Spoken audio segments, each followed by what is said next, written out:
Welcome back. Well, our other big focus tonight is the United States finally ending its boycott of Narendra Modi. For the first time, envoy Nancy Powell will go to meet Mr. Modi on Thursday morning in Gandhinagar, indicating that the United States may have finally decided it needs to do business with the man who could become Prime Minister.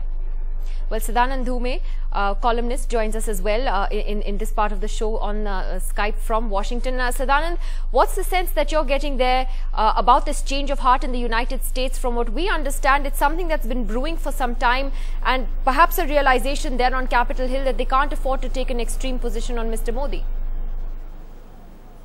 It's a realization, but it's not on Capitol Hill. This is not a congressional decision. This is an executive decision. I think the writing has been on the wall for quite some time. And as you have seen, leading Western countries have begun the process of normalization with Modi. In fact, the UK began it in October 2012, followed by the EU and then Australia. So you have to sort of see this as a kind of progression. The West has simply put come to terms with the fact that Mr. Modi is too big a politician in India to be ignored. Okay, that Mr. Modi is too big a politician to continue to boycott him. Abhishek Singhvi then does that, in a sense, take a lot of the sting out of the Congress's campaign against Mr. Modi, because Europe has decided to do business with him. The European Union has ended their boycott. Now the United States is reaching out to him as well. In a sense, it's telling you that the world has put 2002 behind them. Does the Congress then need to do the same, would be the question. Nidhi, this is laughable. And I want, just give me 2 minutes, please. It's very important. First of all, I am on record not once but 10 times when this visa was denied as saying, and I'm repeating it, that whether you grant a visa or not to him is not the Congress's concern. Non-grant of a visa does not make him guilty in law. Grant of a visa equally will not take away the accountability as a Chief Minister being the head under his watch during 2002. Now, the important point is, we are not at all concerned. Ultimately, money and economics finds its way, and countries may decide to meet him for various monetary and crony capitalist reasons. They may not decide to meet him. Some may grant him visa, some may not. As far as I am concerned, it matters the least. It is like saying that you commit something under your watch, or that things happen under your watch, and then you win 3 elections. He has won 3 elections in Gujarat. Then why should Gujarat 2002 be an issue at all? It should not be an issue at all. You know what is happening is, I find, Nidhi, that there is a hype generated from certain BJP quarters to create issues out of non-issues. The moment an ambassador of the European Union approaches Mr. Modi, a big hype goes in the press. Oh, a great thing has happened. Ambassadors are meeting chief ministers all the time. The meeting of the ambassador is limited to the issue on which he is meeting. He is not validating or invalidating what might be right or wrong in that Chief Minister's career. And do you think we are that kind of a banana republic, or that kind of an immature, imperfect democracy, that if an ambassador of 10 countries or of one big country meets the Chief Minister, the public perception, if it is about wrongdoing about the Chief Minister, will remain that. If it is about not being wrongdoing, that will also remain as it is. So you're saying it's irrelevant. So I think these are equations drawn by certain motivated quarters by generating this hype on non-issues. I consider it a complete non-issue. Okay, hyped, non-issue, generated by motivated quarters. Sheshadri Chari, I'll take that to you. Is that what this is about? In a sense, there is some criticism that the BJP, which often says it doesn't care whether Mr. Modi gets a US visa or not. You had your own party president who said he was going to lobby when he went to the United States for a visa for Mr. Modi. If the BJP didn't care, why did he do that? Obviously, you do care. You know, I can understand the kind of agitation that is in the minds of some of the Congress people, including Mr. Singhvi on your panel. This is understandable, but what is more important is the US has specifically said that they want better US-India relationship. BJP also has always been advocating a normal US-India relationship. And even during this Devyani episode, the unfortunate Devyani episode, we have always maintained that the US, we have already gone 10 steps further, and the US also should now walk their distance and meet us somewhere. These things cannot be allowed to ruin somebody's relationship for a long time. Now, US practically realizes and it is always there in the political setup of every country, that they read the political message that is given out by the people of any democratic country in all these times. Now they are seeing the writing on the wall. Now US State Department, the executive decision or whatever it is, has clearly seen the eclipse of the Congress party, the UPA, and the emergence of NDA under the leadership of BJP, under the leadership of Narendra Modi. As far as rejection of visa issue is concerned, we have always held that after the expiry of the visa, Mr. Modi did not apply for visa at all. And we never said that we want to apply for Modi's visa and please grant it. The US State Department also never said that we are not rejecting it or we are not accepting his visa. They only said we will look into the issue when it appears, when it comes up. So now, since it has suo motu come up from the US side, we welcome this, and I think it is high time that the government of India also realized, instead of giving very childish statements, the External Affairs Minister should not speak about red lines. Rather, he should welcome the difference in the stand of the US, and this will ultimately benefit India, not only politically but also economically. Okay, Ashok Malik, a practical decision by the United States here today, because at the end of the day they have to deal with whoever is in power. There are 2 points I'd like to make. One, at the simplest, most basic level, if Mr. Modi or any Chief Minister of any Indian state from any party, BJP, Congress, CPM, Telugu Desam, whatever, is guilty of a crime of omission or commission, is something for the Indian legal system to judge. Absolutely. It is not for the US to play some sort of ombudsman and say, we will not talk to you, we will talk to you. That was bad diplomacy in 2005, and I'm glad it's ended.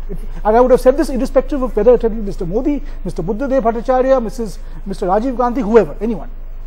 Second, like a lot of people in India, the US is also a little tired of the current government. Because if you look at the relationship which the Vajpayee government left the Indo-US relationship with the state, the Vajpayee government left the Indo-US relationship in 2004, was a very robust relationship, which, to be fair, UPA 1 built on with the nuclear deal. Right now, relations are at rock bottom. There's a trade war on between the US and India. Yeah. India is not exactly the flavor of the season in Washington. So obviously, even Washington is looking for change. I'll take that to Sankarshan, because Sankarshan, that always had been one of the debates that centered around this rejection of the visa to Mr. Modi, which was that no matter what differences people may have with him, no matter what questions are raised about his role or alleged role in the riots, at the end of the day, he's democratically elected, and while the US has a right to refuse a visa, perhaps it didn't go about this in the right manner. Absolutely, Nidhi. You know, I don't know what writing on the wall Mr. Sadanand Dhume and Mr. Seshadri Chari are talking about. I can't read it yet. Elections are still way off. But the point is, Nidhi, Mr. Narendra Modi has been thrice elected by the people of Gujarat, their Chief Minister. There is, you know, a possibility that he might become Prime Minister at the end of the approaching Lok Sabha election. There is a possibility. That decision is for the people of India to take and for nobody else. Why should we seek such validation from the United States, whose entire history is replete with examples, Nidhi, of dealing with all kinds of tin pot dictators, you know, cruel monarchies. I mean, look at the kind of governments or that the United States has relationships with. So why should a vibrant democracy like India seek for anyone, validation from a visit or a sought appointment by the US ambassador with anyone? At some level I find this debate quite ridiculous. You know, we are a very vibrant democracy. We will elect who we want to be the Prime Minister of this country. And the United States record of dealing only with democratically elected, clean people is not exactly very, very clean. Well, you've raised many controversial points in that as well yourself. But Mr. Chari, this whole thing about validation, this need to seek validation from Europe, from the United States. You know, you'll have BJP supporters who will say, like I said right at the beginning, oh, we don't care, we don't need that certificate from foreign countries. But they'll be the first to jump up and down. You know, if a foreign MP or a congressional delegation praises Mr. Modi, or now Nancy Pal goes to meet him. No, not at all. What we are not seeking validation from US government. I don't know why Shankarshan Thakur gets this kind of a image or impression out of this. Our stand has been, it's not just Modi. You cannot extend Indian political discourse to decide on which leader you will meet and which leader you will not meet. It is a prerogative of the US Visa Office to give visa or deny visa to ordinary citizens. But Mr. Modi or Mamata Banerjee or Ms. Jayalalitha, or for that matter Dr. Manmohan Singh, are not ordinary citizens. They are elected representatives of the people. They hold a constitutional position. And as far as constitutional positions are concerned, it does not behove well for a country of United States stature to deny visa on the basis of some letters written by unnamed and unemployed NGO operators. So that US has now decided to take up the issue at that level and correct the anomalies that were created by them. We did not go to the US. The BJP did not approach the US telling them, please Baba, give us visa. Why, when Rajnath Singh went to the United States, he was on record saying that he was going to lobby for a visa. No, Rajnath Singh said we will set the record straight. We will go and tell the US people that look, what you are doing is wrong. We reserve the right to tell the US. Okay, let me take that to Sadanand. Sadanand, this whole question of validation, you know, there is one side of that is why do we need validation from the United States or Europe or whoever? But on the other hand, isn't it important and significant that the world, which boycotted this man for more than 10 years, is today opening up to him and the possibility of doing business with him? It's more than symbolic. Yeah. So let me just sort of break that into two parts, right? I mean, there is a moral argument, and there I would largely agree with Sankarshan, which is that, you know, these are internal democratic processes, and, you know, and India doesn't necessarily need validation from anybody. So there, Sankarshan and I are on the same page. But there's also this, you know, the simple fact of reality. The US is a tremendously influential country, and when the United States sends a message that its top diplomat in India wants to meet with Modi, in a sense you're ending a chapter. What this means is that before this, people could say that Modi was someone who was not acceptable to the international community. After this, it's much harder to make that statement.